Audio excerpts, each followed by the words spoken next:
കൊച്ചെ കൊച്ചെ ഒന്ന് നിന്നേ. നമ്മുടെ ഈ മേസ്ത്രിയുടെ വീട് ഏതാ? മേസ്ത്രിയോ? ആ, ഈ കെട്ടിടം പണിയൊക്കെ മേൽനോട്ട് നടത്തുന്ന മേസ്ത്രി ഇവിടെ അടുത്തെവിടെയാണ്. Giji we will go. ദേ വരുന്നു. മേസ്ത്രിമാരൊന്നും ഇവിടെ കാണില്ല. ഞങ്ങളെപ്പോലെ വലിയ വലിയ ആൾക്കാർ താമസിക്കുന്ന സ്ഥലമായത്. ജിജി ആരായി തള്ള? തള്ളയാ? ആരുടെ തള്ള? നിന്നെ കണ്ട എന്റെ തള്ളയാണെന്ന് തോന്നല്ലോടി. വാട്ട്? മേസ്ത്രിയുടെ പേരെന്താ ചേച്ചി? സുകുമാരൻ. ഭാര്യയുടെ പേര് കാഞ്ചന.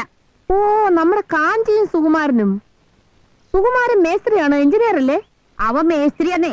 വീട് ഏതെന്ന് പറഞ്ഞാ മതി. ആ കാണുന്നത് തന്നെയാ.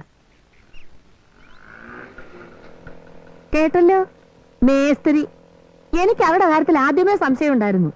അല്ലേലും ഒരു എഞ്ചിനീയർ ലുക്കൊന്നും അയാൾക്കില്ലെന്നേ. പക്ഷെ നാണക്കേടായി പോയി. എഞ്ചിനീയർ ആണെന്ന് കരുതി വെറുതെ ഞാൻ അയാളെ റെസ്പെക്ട് ചെയ്തു.